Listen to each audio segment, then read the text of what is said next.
ang Awakening ni Soho at ang Secret Quest, Courage of the Week. At dito na ata magigising ang pagiging young monarch ng ating bida. At mukhang maipapamalas na ni Soho kung gaano nga ba siya kalakas bilang isang batang monarch. Na kahit kakagising lang ng kanyang kapangyarihan, pinataob niya na kaagad ang dirang Mistburn Monster. Kaya huwag na nating patagalin pa, let's go! Nagsimula ang chapter na ito sa isang panaginip ni Soho na matagal nang nangyari. Isang panaginip na kahawig ng isang laro. Upang matalo ang mga halimaw, siya ay nagle-level up bawat monster na tinalo niya. At unti-unti siyang lumalakas sa bawat palapag. Ang monster ay lumalakas sa bawat palapag na tatahakin niya. Kaya siya din ay kailangang patuloy na lumakas. Dahil sa napakaraming challenges at pagsubok na dinadaanan niya, finally nakaabot siya sa pinakatuktok na palapag. Ang final boss na kanyang nakaharap ay sobrang napaka-powerful. Kahit ito ay isang kalaban, hindi niya napigilan ang kanyang sarili na humanga sa tinataglay nitong kapangyarihan. At sa ilang kadahilanan, ang identity ng final boss ay ang kanyang ama. Siguro dahil sa image na meron siya na nakuha niya sa kanyang ama. Kaya nag-reflect ito sa isipan niya at nagiging kalahok sa panaginip niyang isang game system. Alam niyang malakas at maaasahan ng kanyang ama, subalit siya ay napatanong kung papaano nagkaroon ng ganoong klaseng kapangyarihan ng kanyang ama.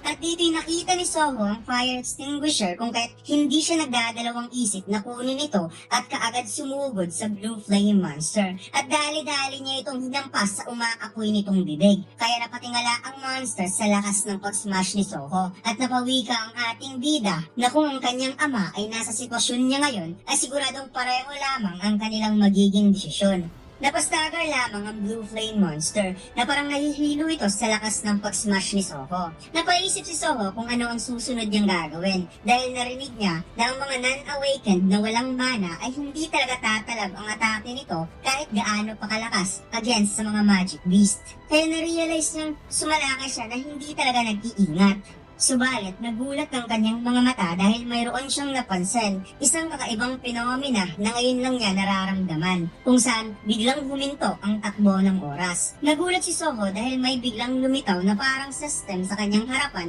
at ipinakita ang notification na nagsasabing, "You have met the requirements to complete the secret quest, Courage of the Week." At siya ngayon ay qualify na magiging isang player at tinatanong kung tatanggapin ba niya ang secret quest na ito. Nagulat si Soho kung ano ang mga ito na parang wala siyang naiintindihan patungkol dito. Ngunit bigla niyang naalala ang level up game na parehong-pareho sa napapanaginipan niya. Kaya napagtanto niyang bakit naman hindi niya ito tatanggapin kung ang kanyang fighting skills ay magiging kagaya ng nasa panaginip niya dahil ngayon siya ay nasa kawalang pag-asang sitwasyon. Pumatak ang pawis ni Soho sa mukha at binanggit ang salitang accept. Kaya biglang nagkaroon ng malakas na ilaw sa loob ng classroom at nagbigay ng notification ng system to congratulate kay Soho dahil isa na itong player at binigyan siya kaagad ng Courage of the Week quest reward. Na ang una ay ang Great Spellcaster, Kanjaro Blessings. Ito yung kapangyarihan na napaka-OP mga lods, na kahit maputulan man siya ng bintik, babalik pa rin ito sa dati dahil sa Great Spellcaster, Kanjaro Blessings. Ang pangalawa ay ang permanent effect ng GBT. Ito yung magic spell na lahat ng mga nakakasama sa katawan like poison, alcohol at iba pa ay automatically remove dahil sa magic spell na ito. Binigyan din ng notice si Soho na tutulungan siya ng system upang siya ay ma-develop at hindi ito isang panaginip at mayroon lamang siyang isang buhay kaya dapat siyang mag-ingat. Nakita ni Soho ang kanyang status window. Siya ay nasa level 1 pa lamang. Lahat ng stats ay mayroong 10 points from strength, agility, sense, health, and intelligence. Mayroong 100 points ang health ni Soho and 10 points of mana. Wala pa siyang passive skills, subalit mayroon na siyang active skills, ang ruler authority, level 1. Napangiti si Soho dahil ang larong nito ay kagaya lamang sa pangkaraniwang laro, bagay na inaasahan niya. Binigyan siya agad ng quest, isang tutorial quest na dapat talunin nito ang Mistburn Monster upang makapag-level up. Biglang nagulat si Soho dahil hindi niya namalayang bumalik na pala sa reality at nawala ang paghinto ng oras dahil napansin niyang gumagalaw na ang Beastborn Monster. Habang unti-unting tumatayo ang kaklase niyang na-infect, sinabi niya sa kaklase niyang babae na magmadali itong tumakbo dahil wala ng oras. Napansin ni Soho na mayroong name tag na nasa itaas ng ulo ng monster. Nakita niya kung anong klase itong monster at bawat rankings. Itong nasa gitna ay isa palang dirang awakened Mistborn. At ang dalawa na nasa likod na kaklase niya ay mga non-awakened Mistborn. Kagad nagsagawa ng pagsalakay ang dalawang non-awakened monster towards Soho habang tumatakbo na papalayo ang kaklase niyang babae. Inisip ni Soho kung nag-awaken nga ba talaga siya at gusto niya itong masubukan kung kaya't inihagis niya sa mukha ng babaeng Mistborn monster ang fire extinguisher na sumapul talaga sa mukha nito. Subalit napansin niyang kinagat lamang ito, bagay na hindi niya inaasahan, kaya inihanda niya na ang kanyang kamao upang mag-unleash ng matinding suntok habang humihingi ng sorry since classmate niya ang babaeng monster. Pinakawala ni Soho ang kauna-unahan niyang powerful punch at sa hindi inaasahan, lumusot sa ceiling ang ulo ng babaeng Mistborn sa sobrang lakas ng kanyang suntok na kahit siya mismo ay hindi makapaniwala sa tinataglay niyang lakas. Nagbigay ng notice ang system na natalo niya ang non-awakened Mistborn habang hindi pa rin siya nakamove on dahil nagawa niyang matalo ang isang monster in just one shot. Subalit ang isa niyang kaklase na monster ay patake na sa kanya. Ngunit kusang umikot ang kanyang binti na bigla itong nag-unleash ng matinding sipa na parang nagkaroon ng Spider-Man sense ang kanyang katawan.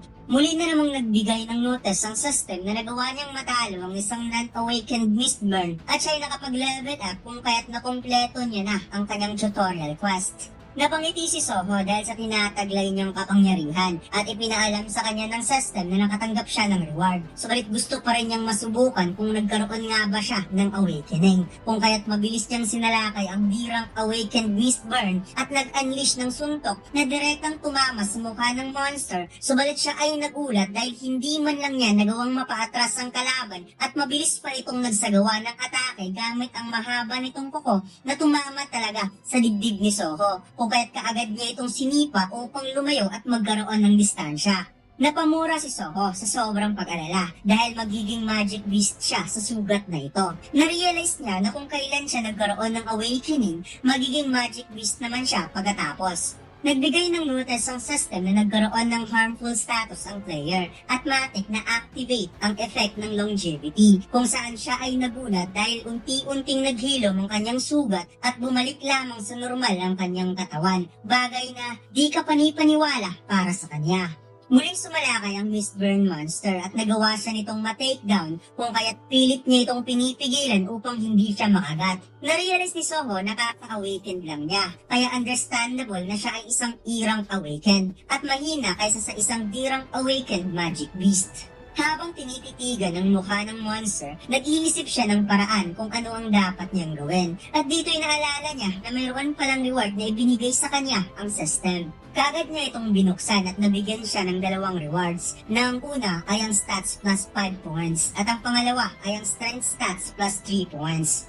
Naging 14 points ang kanyang strength dahil sa reward number 2. Kung kaya't nagawa niyang masipa ang monster at napatalsik. Nakaagad naman itong nakabalik sa balanse subalit hindi pumayag ang ating bida at nagmadali itong sumalakay upang mag-unleash ng matinding suntok na sumapul sa panga ng monster ngunit hindi pa rin pinaya kahit tumaas na ang kanyang strength status ng 3 points. Kaya naisip ni Soho na ilalagay niya ang reward number 1 na plus 5 points doon sa kanyang strength. At dito inihanda ni Soho ang kanyang kamao na umaapaw sa napakatinding mana na direktang tumama sa bibig at literal talagang bumasag sa mukha ng monster. At sinundan pa ito ng matinding suntok sa sikmura at hindi pa dyan nagtatapos si Soho mga lods dahil sinundan pa niya ito ng matinding power punch kaya bumaon ang monster sa pader. Naisip ni Soho na ngayon lang siya nakarinig na mayroong ganitong game system. Since ang ranking ay napagpasyahan upon awakening, walang ibang awakeners na kayang lumagpas sa sarili nilang ranks. Though hindi matukoy kung ano ang kanyang rank, subalit mayroon siyang kapangyarihan para matakas ang ganitong structure of rankings sa pamamagitan ng pag-level up.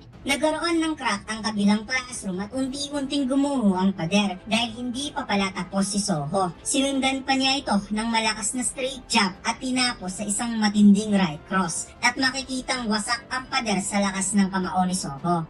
Nakahinga ng malalim si Soho habang umuusok ang nag-iinit niyang kamao at nabigyan siya ng 3 level up kaya napatunayan niya talaga na siya ay nagkaroon na ng awakening at nanalo against awakened Mistborn monster. Napatitig si Soho sa kanyang kamao at na-realize niya na kaya niya nang lumaban. Sa nakikita niya ngayon na siya ay currently awakened, kaya niya nang iligtas sa mga tao at resolbahin ang mga nangyayaring crisis sa mundong ito. Pagkatapos, lumipat ang eksena sa isang taong naglalakad at bigla itong tumakbo, dala-dala ang malaking espada na ikinagulat naman ang mga kasamahan nitong Mistborn monster dahil bigla itong tumalon ng napakalakas to the point na tumansik ang dalawang monster sa lakas ng impact. Ngumingiti si Soho sa saya dahil nagkaroon ito ng awakening. Ngunit siya ay napatingin sa bintana dahil mayroon siyang narinig na kakaibang tunog kanina. Subalit siya ay nagulat sa kanyang nakita dahil nasa harap niya na ang isang sirang awakened Mistborn monster at makikitang nakahanda na ang malaking espada nito upang umatake towards Soho at maya-maya nagkaroon ng napakalakas na pagsabog. And by the way mga lods, kung nagtataka kayo kung nasaan si Jin-a na dapat siya mismo ang kumukop kay Soho dahil nawala ang mga magulang nito, baka hindi pa ipinapakita. Since hindi naman naging homeless si Soho at nakapag-aral pa ito sa isang magandang paaralan. Ang pinakamalaking katanungan talaga dito mga lods, kung nasaan si Chahayen. At dito lang nagtatapos ang ating kwento mga lods. Huwag mo sana kalimutan mag-like, comment at mag-subscribe sa ating YouTube channel at mag-follow sa ating Facebook page. Salamat!